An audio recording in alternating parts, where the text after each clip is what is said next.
Emma's graduation party was perfect until Karen arrived. "What's the point of celebrating?" the cruel woman sneered, staring at Emma's wheelchair. "She'll just sit around collecting disability checks, a waste of taxpayer money." Emma's heart shattered. But Karen had no idea what was coming next. Before watching full story, comment below from where you watching. Also like and subscribe for more Karen stories. Emma sat in her wheelchair, watching her mother Sarah hang colorful balloons in their small backyard. Today was special. After years of hard work, Emma was finally graduating from high school. Despite being born with cerebral palsy, she had fought through every challenge to reach this moment. "Mom, you don't have to do all this," Emma said softly, her words slightly slurred but full of love. Sarah smiled, tears in her eyes. "My brave girl, you deserve the world. This party is nothing compared to what you've achieved." The backyard looked beautiful. Sarah had spent her last paycheck on decorations, a small cake, and snacks for the few neighbors and friends who would come. As a single mother working 2 jobs, money was always tight, but Emma's graduation was worth everything. The first guests arrived at 3 p.m. Mrs. Rodriguez from next door brought homemade cookies. Tom, the elderly man from across the street, came with a small gift. Emma's teacher, Ms. Johnson, arrived with a beautiful card signed by all her classmates. Emma's face glowed with happiness. She had always felt different, always struggled to fit in. But today, surrounded by people who cared, she felt truly special. At 4 p.m., the peace was shattered. "What is this mess?" A sharp voice cut through the laughter. Everyone turned to see Karen Mitchell, the neighborhood association president, standing at the gate. She was a tall woman with perfectly styled blonde hair and an expression of pure disgust. "Excuse me?" Sarah asked, confused. This circus in your backyard," Karen sneered, pointing at the decorations.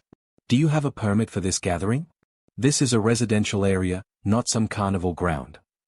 "It's just a small graduation party for my daughter," Sarah explained calmly. Karen's eyes fell on Emma in her wheelchair, and her face twisted with something ugly.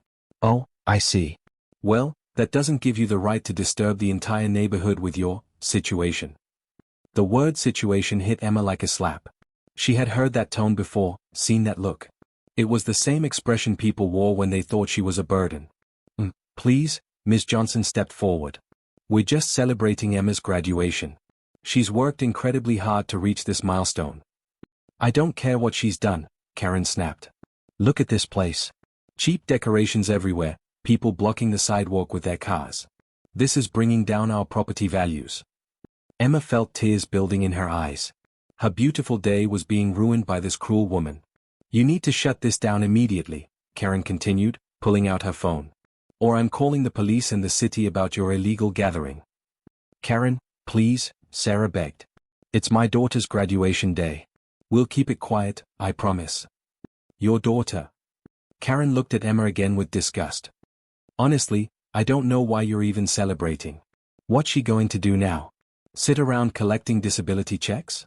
What a waste of taxpayer money." The backyard fell silent. Even the birds seemed to stop singing. Emma's hands shook on her wheelchair armrests.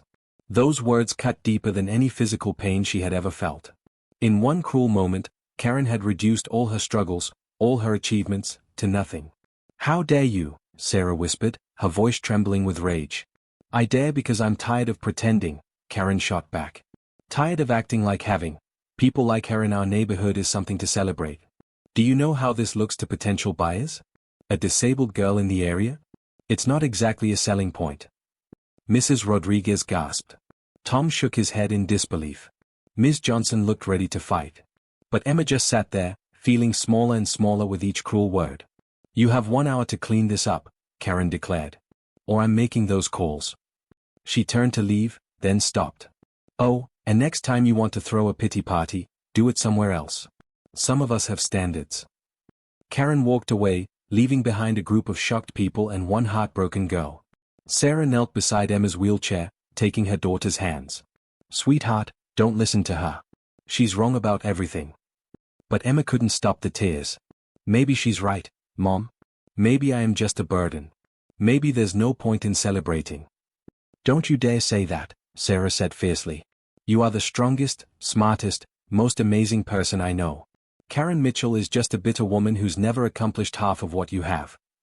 But the damage was done. The joy had been sucked out of the day. Guests began to leave early, offering quiet apologies and encouragement. Soon, only Emma and Sarah remained in the backyard full of decorations that now felt like mockery. That night, Emma cried herself to sleep. Sarah sat in the kitchen, staring at the graduation cake that barely anyone had eaten, planning her revenge. 3 days later, Sarah was at work when her phone rang. "Is this Sarah Williams, Emma's mother?" The voice was professional, kind. "Yes, who is this?" "This is David Chen, mayor of our city. I received a very interesting letter yesterday." Sarah's heart pounded. Had Karen actually followed through on her threats? "A letter?" Sarah asked carefully. "Yes, from your daughter Emma. She wrote to me about accessibility issues in our community. Her letter was quite moving. She talked about facing discrimination, about how some residents make people with disabilities feel unwelcome." Sarah closed her eyes. Her brave daughter had turned her pain into action. "Mayor Chen, I should explain about the graduation party." "Oh, I know all about that," the mayor interrupted. "I've done some investigating since receiving Emma's letter. It seems Karen Mitchell has been filing numerous complaints about various residents. Most of them seem to target families with children, elderly residents, or anyone she deems undesirable." Sarah's pulse quickened. "I'd like to meet with Emma," Mayor Chen continued. "Her letter gave me an idea for a new city initiative. Would you both be available tomorrow at 2 p.m.? The next day, Sarah wheeled Emma into City Hall. Mayor Chen was a kind-faced man in his 40s who greeted Emma with genuine warmth. "Emma, your letter was incredibly brave," he said, sitting across from them. "You turned a hurtful experience into a call for change. That takes real courage." Emma blushed. I didn't want other kids to feel the way I felt that day." "Well, your letter is going to help a lot of people," Mayor Chen smiled. "I'm announcing a new city program called Communities of Welcome. It will focus on making our neighborhoods more inclusive for people with disabilities." He turned to a folder on his desk. "I'd like you to be our first youth ambassador. You'd help review city policies, speak at events, and work with us to make real change." Emma's eyes widened. "You want me to help run a city program?" "I want you to help lead it," Mayor Chen corrected. "Your perspective is exactly what we need." Sarah squeezed Emma's hand, pride overwhelming her. "There's more," Mayor Chen continued. "For our program launch, I'd like to hold a community celebration. A real party, with the full support of the city. We'll hold it in Memorial Park, with proper permits, professional catering, entertainment. The works." "That sounds wonderful," Sarah said. "And Emma," Mayor Chen added with a slight smile, "I understand your original graduation party was interrupted. Consider this a do-over, but bigger." Emma couldn't believe it. "You mean it?" "I mean it. 1 week from today. The whole community is invited." As they left City Hall, Emma felt something she hadn't felt since that horrible day, hope. The week passed in a blur of interviews, planning meetings, and preparations. Local newspapers picked up the story. The disability community rallied around Emma. Donations poured in for the celebration. But the best part was still to come. Saturday morning arrived bright and beautiful. Memorial Park was transformed with professional decorations, a stage, food trucks, and hundreds of people. The mayor had kept his promise. This was a real celebration. Emma sat on the stage in her best dress, watching families arrive. People with wheelchairs, service dogs, hearing aids, and walking sticks mixed with typical families. Children played together without staring or whispering. It was beautiful. "Ladies and gentlemen," Mayor Chen's voice boomed over the microphone. "Welcome to our first annual Communities of Welcome celebration." The crowd cheered. "Today, we celebrate not just accessibility, but the strength that comes from diversity. We celebrate young people like Emma Williams, who turn pain into purpose." Emma waved from the stage, her heart full. "But first," Mayor Chen continued, his voice taking on a more serious tone, "we need to address some issues in our community." Sarah noticed Karen Mitchell in the crowd, looking uncomfortable. "Recently, it came to my attention that some residents have been filing false complaints, harassing neighbors, and creating a hostile environment for families with disabilities." Karen's face went pale. "After investigation, we found these complaints were not only false but potentially discriminatory. This behavior violates our city's anti-discrimination ordinances." Mayor Chen looked directly at Karen. "Mrs. Mitchell, please step forward." Karen looked around desperately, but there was nowhere to hide. Slowly, she walked toward the stage, her face burning with embarrassment. Mrs. Mitchell, you filed 17 complaints in the past year, Mayor Chen said into the microphone, his voice carrying across the silent park.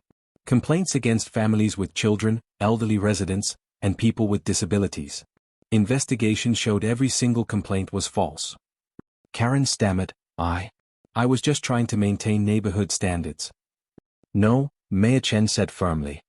You were bullying your neighbors. You were creating a hostile environment for the most vulnerable members of our community. He held up a thick folder. These are statements from your neighbors. Statements about your harassment, your cruel comments, your attempts to drive away anyone you deemed unworthy of your neighborhood. Karen's perfectly styled composure cracked. Effective immediately, you are banned from filing any further complaints without verified cause. You will also perform 200 hours of community service with our city's Disability Services Department. The crowd murmured approval. Furthermore, Mayor Chen continued, your position as Neighborhood Association President is terminated. The city will be monitoring your behavior closely. Karen's mouth opened and closed like a fish out of water. But most importantly, Mayor Chen said, turning to Emma, you owe someone an apology. Karen looked up at Emma on the stage. The same girl she had called a waste of taxpayer money was now the city's youth ambassador, surrounded by hundreds of supporters, being honored by the mayor himself. Karen's voice cracked. She cleared her throat and tried again. I'm sorry, Emma. I was wrong. What I said was cruel and untrue. Emma looked down at the woman who had made her feel so small just 2 weeks ago. Karen looked broken, humiliated, her cruelty finally catching up with her. I accept your apology, Emma said into the microphone, her voice clear and strong. I hope you learn from this. Everyone deserves kindness. The crowd erupted in applause. Karen hurried away, her reign of neighborhood terror finally over. The celebration continued for hours. Emma gave a speech about inclusion that brought many to tears. Local businesses pledged support for accessibility improvements. Children played adaptive sports and games. As the sun set, Emma sat with her mother watching the crowd. How do you feel, sweetheart? Sarah asked. Emma smiled, watching a little boy in a wheelchair race another child who was running. They were both laughing, both trying their hardest, both having fun. I feel proud, Mom. Not just of me, but of everyone here. Karen tried to make me feel like I didn't belong anywhere. But look around, I belong everywhere. Sarah hugged her daughter tight. Yes, you do. And now the whole city knows it. 3 months later, Emma's story had spread beyond their city. She spoke at conferences, consulted on accessibility projects, and became a voice for disabled youth across the state. Karen Mitchell, meanwhile, completed her community service in silence. Working with disabled individuals taught her what Emma had known all along, that everyone has value, everyone has potential, and everyone deserves respect. The Neighborhood Association elected Mrs. Rodriguez as their new president. Her first act was to create a kindness committee dedicated to helping neighbors in need. Emma's original graduation party had lasted 2 hours before being ruined. Her new celebration as youth ambassador launched a movement that changed lives forever. Sometimes the cruelest moments become the catalyst for the most beautiful transformations. Emma learned that her worth wasn't determined by those who couldn't see it, but by her own strength to rise above their blindness. And Karen learned that when you try to dim someone else's light, you only end up showing everyone how dark your own heart has become. The girl who was once called a burden became a leader. The woman who spread hate learned about love. And a community discovered that true strength comes not from excluding others, but from including everyone. Emma's story proved that the most powerful revenge isn't cruelty returned, it's success achieved, kindness shared, and a life lived so fully that those who doubted you are forced to see how wrong they were. In the end, Emma didn't just graduate from high school. She graduated to something much bigger, becoming the change she wanted to see in the world.